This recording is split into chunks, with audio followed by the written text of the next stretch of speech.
कब मिलोगे? जब तुम कहोगे। तेरे कारण मेरे साजन बंगले के पीछे तेरी बेरी के नीचे हरे पिया। इस एक्ट्रेस ने खूबसूरती और अदाकारी की ऐसी चमक बिखेरी जिससे आज भी बॉलीवुड रोशन है। हरे पिया। 60 और 70 के दशक में हिंदी फिल्मों के पर्दे पर राज करने वाली इस चुलबुले अंदाज वाली ग्लैमरस अभिनेत्री के बिना उस दौर की फिल्मों की कल्पना करना बेहद मुश्किल है। इस अभिनेत्री का नाम उन चंद सितारों में शामिल है जो भारतीय सिनेमा के आकाश में हमेशा जगमगाता रहेगा। सिनेमा प्रेमी आशा पारेख की जिंदगी को आदर्श मानते थे। आया क्या ज़माना, लड़के लड़कियों से डरते हैं। सुंदर चेहरा, प्रतिभा की धनी, दुनिया भर में लाखों चाहने वाले फैंस, लेकिन इतनी कामयाबी पाने वाली आशा पारेख के जीवन में क्या कोई कमी नहीं थी? क्या वह सफलता के इस मुकाम पर पहुंचकर खुशी जीवन बिता रही थी?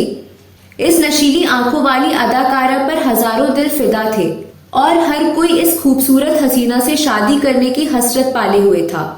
लेकिन हजारों दिलों की हसरत बनी यह अदाकारा फिर भी कुंवारी रह गई। इस वीडियो में मैं आपको इसी अदाकारा की कहानी बताने जा रही हूँ।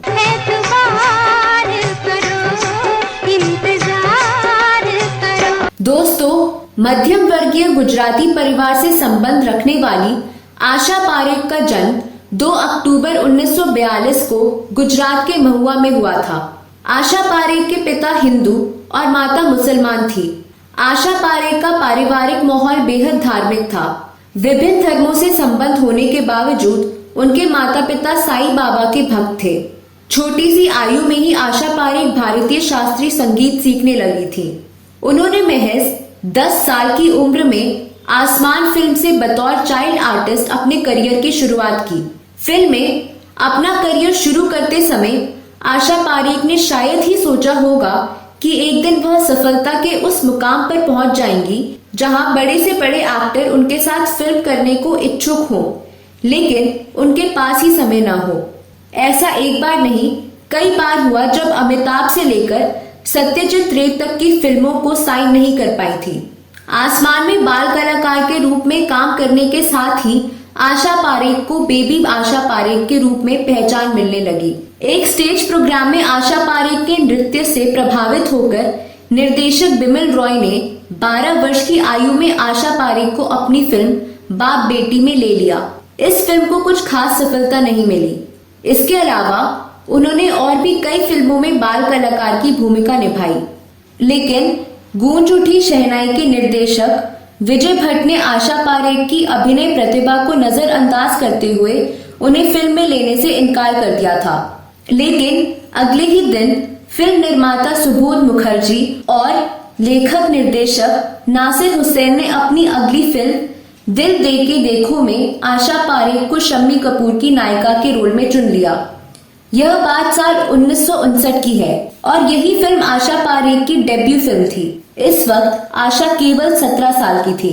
ये किसे पता है, ये हुस्न की अदा है। इस फिल्म के बाद न सिर्फ उनके सिनेमा के सफर ने बड़ी करवट ली, बल्कि इस फिल्म ने उनकी व्यक्तिगत जीवन पर भी गहरा असर डाला।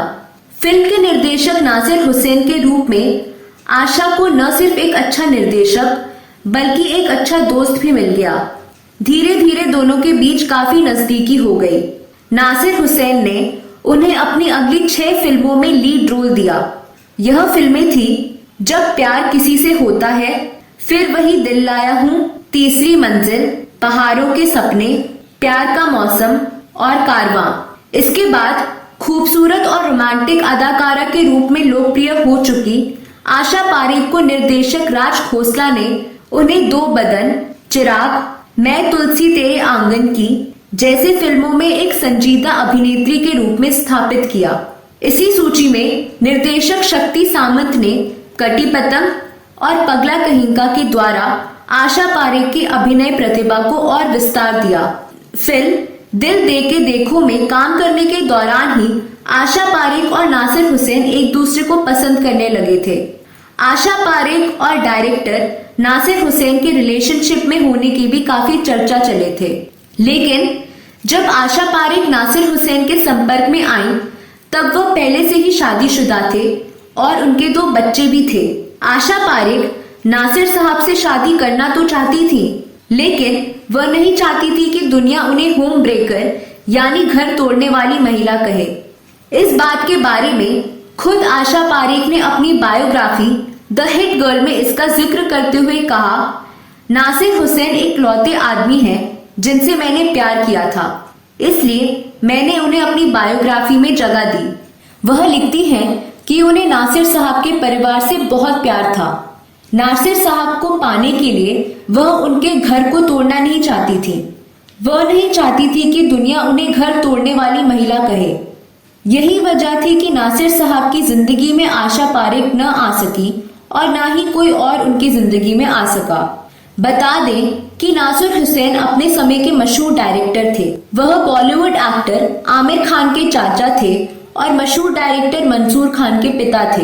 वह एक्टर इमरान खान के दादाजी थे। आशा पारेख ने शादी को लेकर एक इंटरव्यू में कहा था कि वह शादी न करके खुश हैं और उन्हें इस बात का कोई अफसोस भी नहीं है। आशा पारेख ने खुद बताया कि उनकी मां चाहती थी कि वह शादी कर ले, लेकिन उनका मानना था कि जब तक कोई मनपसंद नहीं मिल जाए तब तक शादी नहीं करनी। वह कहती हैं कि ना ही मुझे कोई मिला और फिर ना ही मैंने शादी की। इस वीडियो में बस इतना ही। आशा पारेख के बारे में आप अगर कुछ अधिक जानकारी देना चाहते हैं तो कमेंट बॉक्स में अवश्य लिखें। अगली वीडियो में मैं फिर फिल्मों, गीतों और फिल्मी हस्तियों से जुड़ी कोई नई कहानी या नई जानकारी लेकर हाजिर हो जाऊंगी। अगली वीडियो में फिर मुलाकात होगी। तब तक के लिए नमस्कार।